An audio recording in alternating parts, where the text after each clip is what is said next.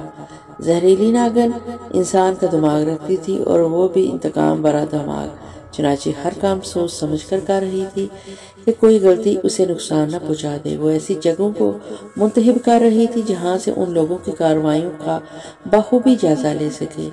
راوت رائے شدت غم سے دیوانہ ہو گیا تھا اور چیختا پھر رہا تھا، ہائے میرا بیٹا، بھگوان کی سوگند، اگر اسے کچھ ہو گیا تو میں جیتا نہیں رہوں گا۔ لاگن سنگھ بھاگا بھاگا پھر رہا تھا۔ شہر سے، بستیوں سے، آبادیوں سے، جگہ جگہ سے ڈاکٹر، حکیم اور وید بلا لیے گئے اور وہ سارے کے سارے یشونت رائے کا جائزہ لے رہے تھے۔ یشونت رائے کا رنگ نیلا ہو چکا تھا لیکن وہ مرا نہیں تھا۔ شیطان نے راگنی کو یہ طاقت دی تھی کہ وہ ایسا زہر اس کے جسم میں داخل کرے جس کے اثرات تو پورے کے پورے ہوں لیکن اس سے موت نہ ہو۔ البتہ دوسرے لوگوں کی نگاہوں میں یشونت رائے کی جو کیفیت تھی وہ ایسی تھی کہ چند ہی لمحوں میں اس کی موت واقع ہو جائے۔ سارے کے سارے حکیم، وید اور ڈاکٹر یہی بتا رہے تھے۔ راوت رائے کو یشونت رائے کی حالت بہت خراب ہے اور کوئی بھی لمحہ اس کی موت کا لمحہ بن سکتا ہے۔ بہنیں الگ رو رہی تھیں، دوسرے رشتہ دار بھی جو چچا، تایا وغیرہ تھے غم سے پاگل ہوئے جا رہے تھے۔ یشونت ان کے لیے بھی اتنی ہی اہمیت کا حامل تھا۔ غرض یہ کہ عجیب ہنگامہ برپا ہو چکا تھا۔ پوری رات، پورا دن اور پھر دوسرا دن بھی گزر گیا۔ یشونت رائے کی سانسیں تو چل رہی تھی لیکن اس میں زندگی کے اثار نہیں تھے۔ ڈاکٹر، حکیم اور وید اپنی اپنی تمام کاروائیاں کر کے تھک چکے تھے۔ کچھ بزرگوں نے رائے دی تھی کہ کسی سپیرے کو بلایا جائے، ہو سکتا ہے کہ کوئی کسی کام کا ثابت ہو، اور یہ وہ موقع تھا جب راگنی کو اپنا کام سر انجام دینا تھا۔ تیاریاں تو پہلے ہی تھی۔ حویلی سے تھوڑے ہی فاصلے پر وہ ایک جوگن کے روپ میں نمودار ہوئی۔ اس کے کندھے پر سانپ بند کرنے والا جولا لٹکا ہوا تھا، ہاتھ میں بین تھی اور ایسی مست بین کے دیکھنے والے دیکھتے کے دیکھتے ہی رہ جائیں۔ فوراً ہی کچھ لوگ اس کے پاس جمع ہو گئے۔ ان میں راوت رائے کا ایک بھائی بھی تھا۔ اس نے راگنی کو روک کر کہا، میری بات سنو دیوی جی، ہمارے ہاں کے ایک لڑکے کو ناگ نے کاٹ لیا ہے، کیا تم ناگ کا زہر اتار سکتی ہو؟ راگنی کا چہرہ ویسے ہی خوبصورت تھا اور اس وقت تو وہ شعلہ جوالا بنی ہوئی تھی کہ دیکھنے والے پر ویسے ہی اثر پڑے۔ پھر وہ جانتی تھی کہ اسے کس طرح ان لوگوں پر اپنے اثرات قائم کرنے ہیں۔ چنانچہ اس نے مدھم لہجے میں کہا، آشیش بھگونت نے مجھے یہی تو مان سونپا ہے، کہاں ہے وہ جسے ناگ نے کاٹا ہے؟ دیوی جی، چل کر دیکھ لو، اگر تم نے یشونت رائے کو ٹھیک کر دیا تو یوں سمجھ لو کہ تمہارا جیون بن جائے گا۔ راگنی نے نگاہیں اٹھا کر راوت رائے کے بھائی کو دیکھا اور بولی، تم سارے پاپی ایک جیسے ہوتے ہو، میرا جیون کیسے بناؤ گے تم؟ اپنے مریض کو تو ٹھیک نہیں کر سکتے اور میرا جیون فوراً بنانے پر تل گئے ہو، تھو ہے تمہاری شکل پر۔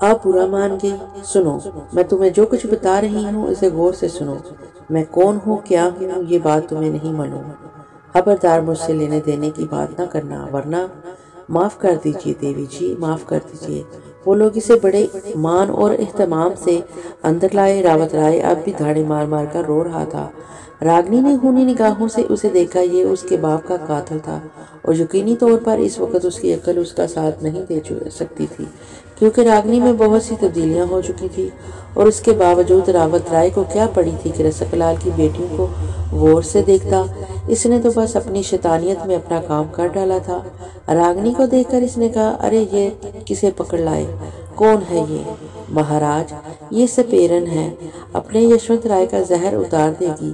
پاگل ہو گئے ہو؟ ارے ملک بھر کے ڈاکٹروں اور ویدوں نے تو اپنا کام کر لیا۔ راگنی نے نفرت بھری نگاہوں سے راوت رائے کو دیکھا اور پھر یشونت رائے کے قریب پہنچ گئی۔ اس نے یشونت رائے کا جائزہ لیا اور اس کے بعد اس کے زخم کے قریب بیٹھ گئی۔ دودھ کا ایک پیالہ بھروا کر اس نے اپنے پاس رکھوا لیا۔ پھر اس نے یشونت رائے کی پنڈلی کے زخم پر اپنے ہونٹ رکھ دیے اور دودھ بڑے پیالے میں یشونت رائے کا زہر چوس کر تھوکنے لگی۔ دیکھنے والے غور کر رہے تھے۔ جیسے جیسے دودھ کا سفید رنگ نیلا پڑتا جا رہا تھا، یشونت رائے کے چہرے کی نلاہٹ کم ہوتی جا رہی تھی۔ دودھ کا پیالہ نیلے رنگ سے بھر گیا تھا اور یشونت رائے کا چہرہ سرخ ہو گیا۔ اب خون کی روانی بالکل ٹھیک ہو گئی تھی۔ راوت رائے آنکھیں پھاڑے ادھر ادھر دیکھ رہا تھا۔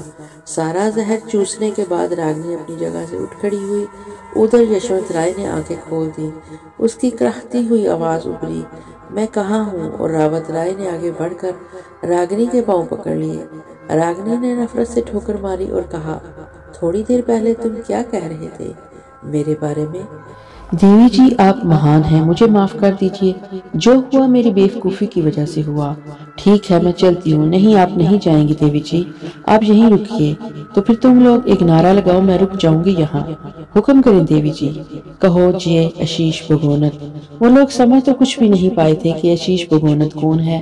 شیطان نے اپنا یہ نام صرف انہی لڑکیوں کو بتایا تھا۔ سب نے نعرہ لگایا اور راگنی نے گردن ہلاتے ہوئے کہا، اب ٹھیک ہے، بولو کیا چاہتے ہو مجھ سے؟ یہ ہمارا لڑکا بچ گیا تھا نا، بات کرو، اس سے پوچھو اندر سے کیسا ہے۔ اب میں ٹھیک ہوں پتا جی، مگر یہ سندر لڑکی کون ہے؟ یوں سمجھ لو کہ اس نے تمہاری جان بچائی ہے۔ یشونت نے راگنی کو سر سے پاؤں تک دیکھا۔ راگنی کا زہر کام کر رہا تھا۔ یشونت نے آہستہ سے کہا، دیوی جی آپ نہیں جائیے، آپ کو میری قسم ہے تھوڑا انتظار کر لیجئے۔ میرا اکلوتا بیٹا مرتے مرتے بچا تھا۔ حویلی میں خوشیوں کا ٹھکانہ نہیں تھا۔ راگنی کو نہایت عزت و احترام کے ساتھ حویلی کے کمرے میں ٹھہرایا گیا۔ حویلی کی عورتیں رشک بری نگاہوں سے راگنی کو دیکھ رہی تھی۔ ایک وہ تھی جنہیں گھر کے جگڑوں سے فرصت ہی نہیں ملتی تھی، کھانا پکانا، ہانڈی روٹی یا پھر اپنے آپ کو بنانا سنوارنا۔ ایک یہ جنگلی پھرنے والی آوارہ ہرنی تھی جسے بڑے بڑے ایک انوکھے نام دے رہے تھے بڑے، اور وہ ویسے بھی راگنی نے جو روپ اختیار کیا تھا وہ ایسا تھا کہ دیکھنے والا اسے ایک نگاہ دیکھ کر دیکھتے کا دیکھتا ہی رہ جائے۔ بہرحال سارے کا سارا منصوبہ بڑی کامیابی سے اپنی منزل کی طرف بڑھ رہا تھا۔ راگنی کو عزت اور احترام کا وہ مقام دیا گیا کہ اچھے اچھوں کو نہ ملے۔ راوت رائے نے تو اسے دیوی مان لیا تھا، ادھر یشونت رائے کے ذہن میں بھی اس کا تصور نقش ہو گیا تھا۔ آوارہ مزاج نوجوان تھا۔ ٹھیک ہونے کے بعد وہی تمام تصورات اس کے ذہن میں جاگ گئے۔ پھر اس نے کہا، وہ لڑکی کہاں ہے لاگن سنگھ جس نے مجھے نیا جیون دیا ہے؟ مہاراج آپ کو نیا جیون دینے والی کو نظر انداز کیسے کیا جا سکتا ہے؟ وہ یہی ہے، دوبارہ کبھی میرے سامنے نہیں آئی۔ دیویاں آسانی سے کیسے درشن دیتی ہیں؟ لیکن داس تو دیوی کے درشن کر سکتے ہیں نا، کیوں نہیں؟ اور پھر وہ دیوی بھی ایسی جسے دیکھ کر من کے سارے دروازے کھل جائیں۔ میں ان کے درشن کو جاؤں گا، اور پھر یشونت رائے کو بھلا کون روک سکتا تھا؟ وہ آہستہ آہستہ چلتا ہوا اس کے کمرے میں داخل ہو گیا جہاں پر راگنی موجود تھی۔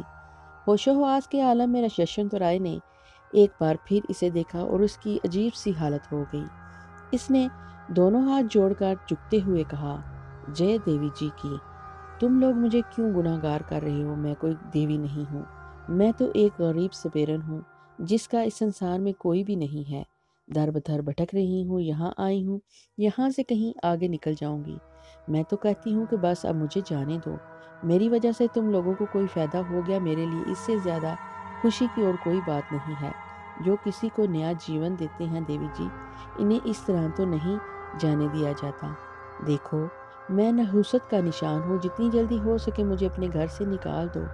ایسی نحوست جو کسی مرتے ہوئے کو نیا جیون دے، بھگوان سب کے گھروں میں پہنچائے۔ آپ ایسی باتیں کیوں کرتی ہیں دیوی جی؟ تو دوستو یہاں تک کی کہانی آپ کو کیسی لگی؟ اپنی رائے کا اظہار کمنٹ باکس میں ضرور کریے گا، اور پلیز مجھے سپورٹ کریے گا۔ انشاءاللہ جلد ہی اس کہانی کا اگلا حصہ لے کر آؤں گی۔ تب تک کے لیے اپنی دعاؤں میں یاد رکھیے گا اور مجھے سپورٹ کریے گا۔ پھر ملیں گے انشاءاللہ۔ اللہ حافظ۔